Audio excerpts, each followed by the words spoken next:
Al Jazeera Podcasts.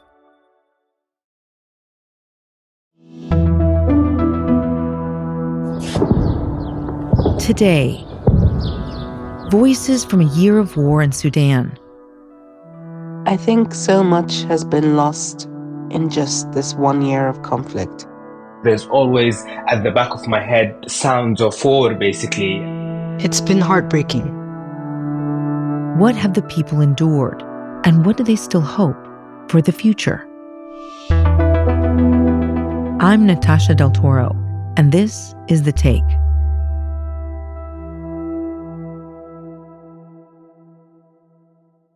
On April 15th, 2023, a year and a day ago, a power struggle between the Sudanese Armed Forces, or SAF, and its rival, the RSF, Rapid Support Forces, exploded into full-blown war. The RSF had long been an uneasy partner of the Sudanese Armed Forces, but the collapse of their relationship set the country on a more violent path. Sudan has plunged into war between the Sudanese army led by General Al-Fatah Burhan and the Rapid Support Forces. The military leaders signed a deal with political groups, promising to pave the way for fair elections and a return to civilian rule. But disputes about how to integrate the Rapid Support Forces into the army got in the way.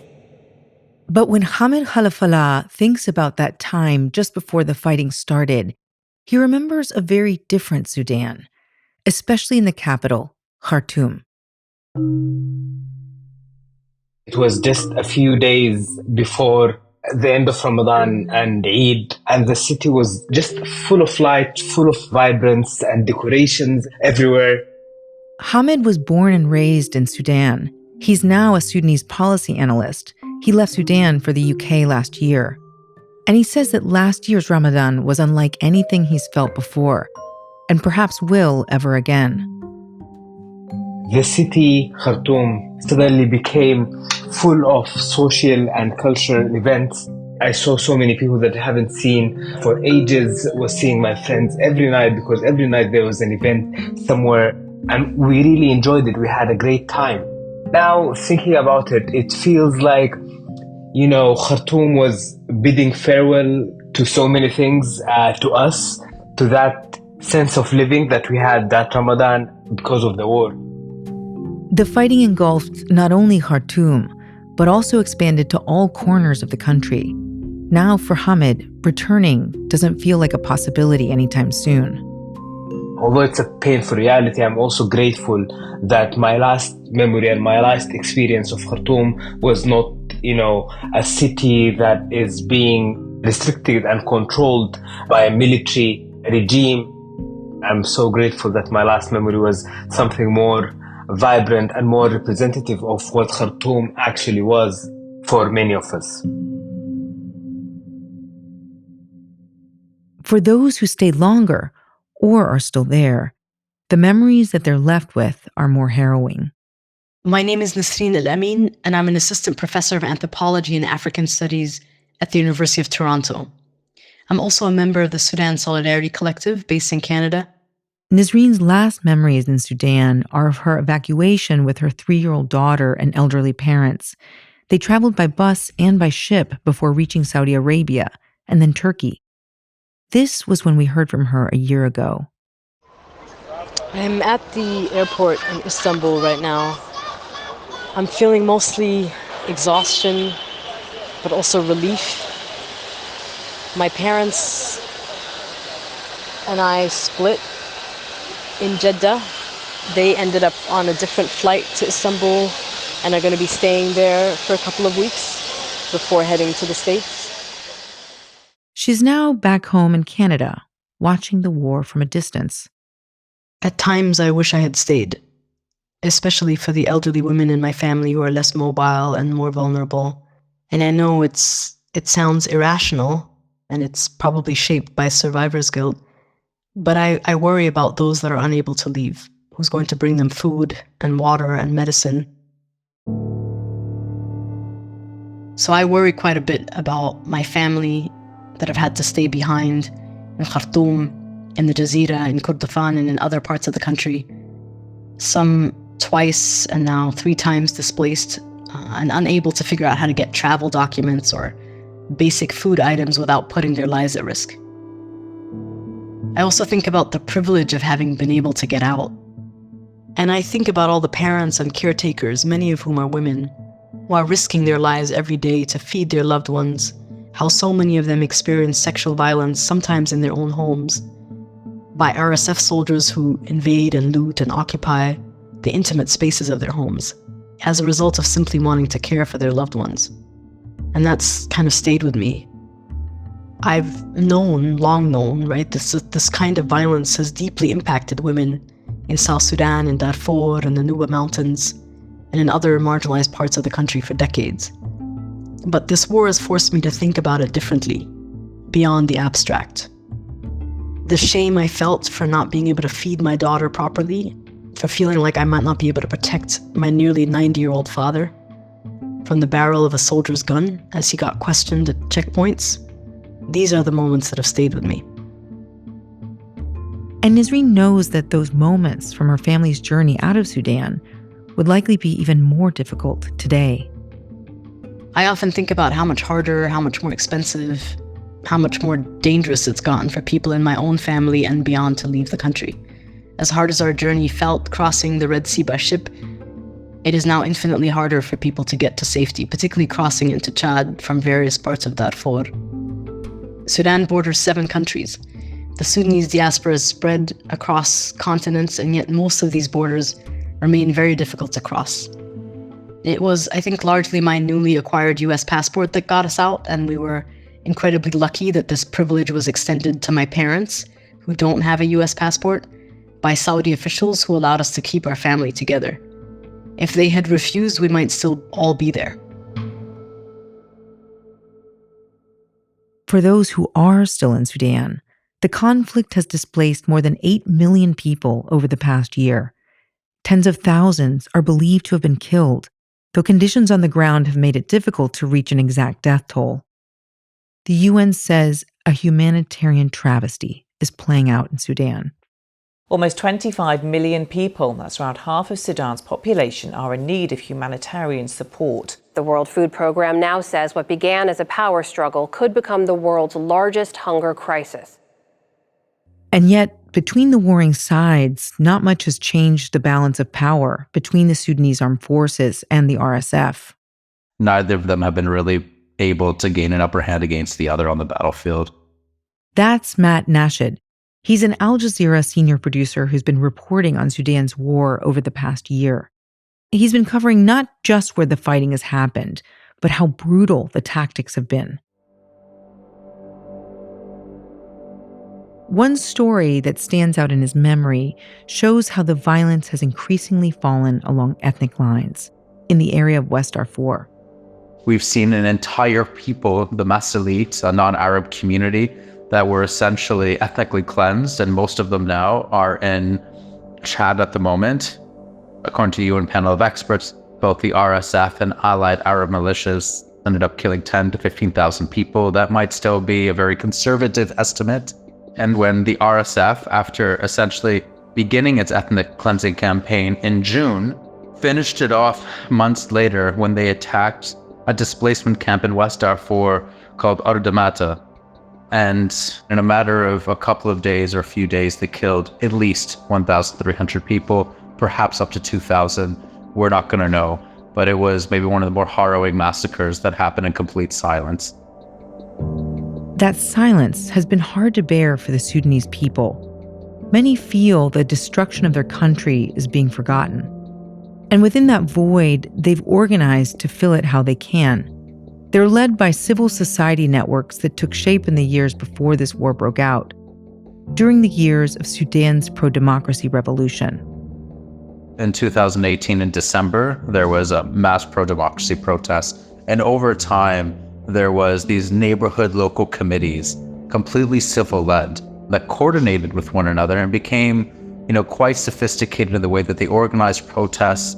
And these committees became very much reflective of the needs of people within their community on a grassroots level. And so they were the driving force at the top of then President Omar al-Bashir. That happened on April 11th, 2019. 30 years of iron-fisted rule under Omar al-Bashir ended today. He seized power in a military coup 30 years ago, and today he was ousted by one. So when this war began, members of these resistance committees were already organized. They formed what are known as emergency response rooms.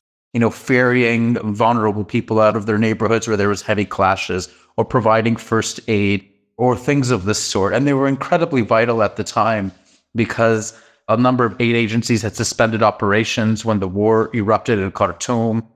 Aid relief and aid operations were incredibly slow to get started in Sudan. And even now, they're really non-existent in a lot of places where the RSF controls. So neighborhoods and committees were fundamentally reliant on local relief efforts through these emergency response rooms.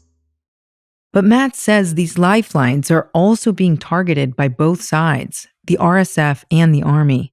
Because if you're not for the war or for one of the sides, then you must be against the war. For Sudanese people caught in the middle, daily survival has become harder. And whatever public services existed before have been almost wiped out. Infrastructure that's crucial for survival has been hit, including transportation and medical care. The UN says 70% of hospitals around the country aren't functioning. In Khartoum, only a handful remain open. Network towers, power lines, and other infrastructure have been damaged in a war that has raged now for a year. No phone signals, no internet, and no telecommunications at all. And Sudan has been in a total internet blackout since early February. Throughout the conflict, the RSF and the army have been accused of blocking internet access in areas controlled by the opposing side. That's made it difficult to do things like coordinate aid and mobile banking, as well as more basic things like staying in touch with people. Back in May last year, we spoke with Dr. Ahmed Omar, an emergency medicine specialist in Khartoum. Even back then, the situation was dire as the RSF seized hospitals to use as their own bases. They come attack the hospital, they attack the doctors over there, the patients, and they kick everyone out. Many doctors have left the country for safety, but Dr. Omar said at the time that he was determined to stay. I don't know, there is no enough time nowadays for us to think. Maybe if I have some time, maybe I would think to evacuate or escape, but I don't think I'll do that. We've been unable to reach Dr. Omar since then. His fate is so far unknown.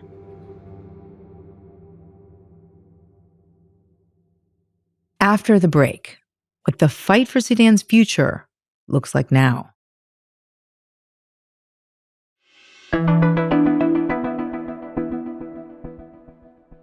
As more Sudanese people flee the war, the diaspora has grown. Kholood Khair is part of the movement trying to bring global attention to Sudan's suffering. I'm the founding director of Confluence Advisory, a think and do tank formerly based in Khartoum. Kholood was also forced to leave Khartoum last year for the United Kingdom. Since then, she says it's brought some relief to speak out and bring attention to her country. But it's also highlighted the failures of the international community in responding to Sudan's needs. The war in Sudan is something that has received very little media and policy attention, and the two often go hand in hand.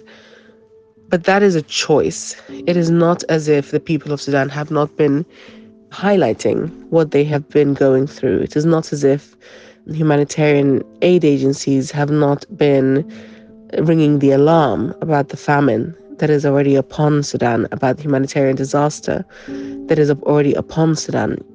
And these are statistics, these are reports, these are stories that have been around for almost a year. So it's not a question of the world not seeing and not remembering. It is an active choice by many people around the world, including policymakers, not to see and not to remember what is going on in Sudan.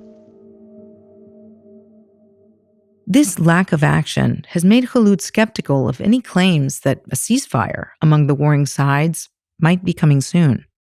I think that the prospects for ceasefire today are as slim as they were at around the 6-month mark.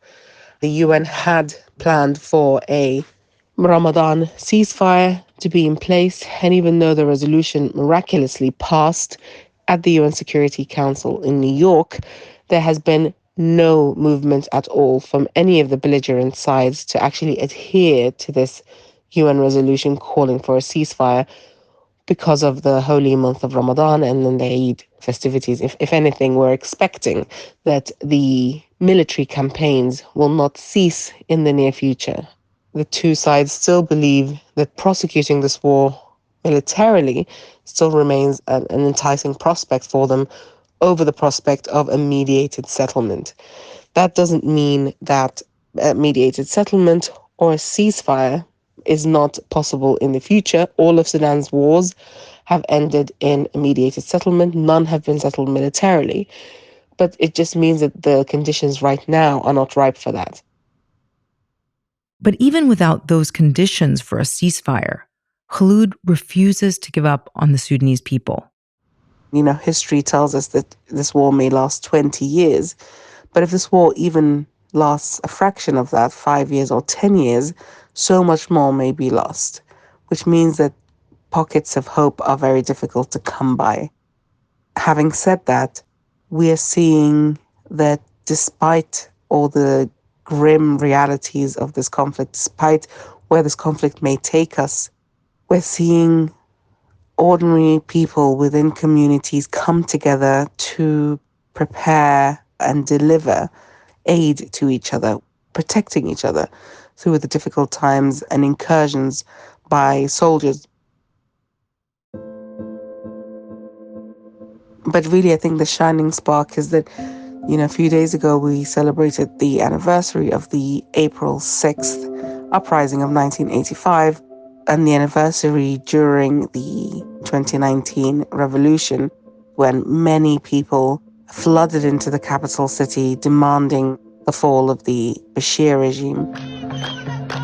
Officials in Sudan say that President Omar al-Bashir has been removed from power. The country's defense minister made the announcement following weeks of protests. And although there was jubilation on the streets that al-Bashir had gone, protesters are saying they will not be happy until power has been transferred to civilians.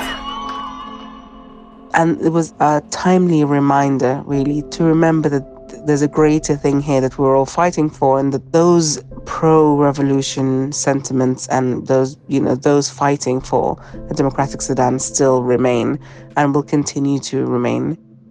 So there is still hope there that once the dust has settled, there will still be these embers of revolution that will allow some form of civilian democracy to burn in Sudan in the future.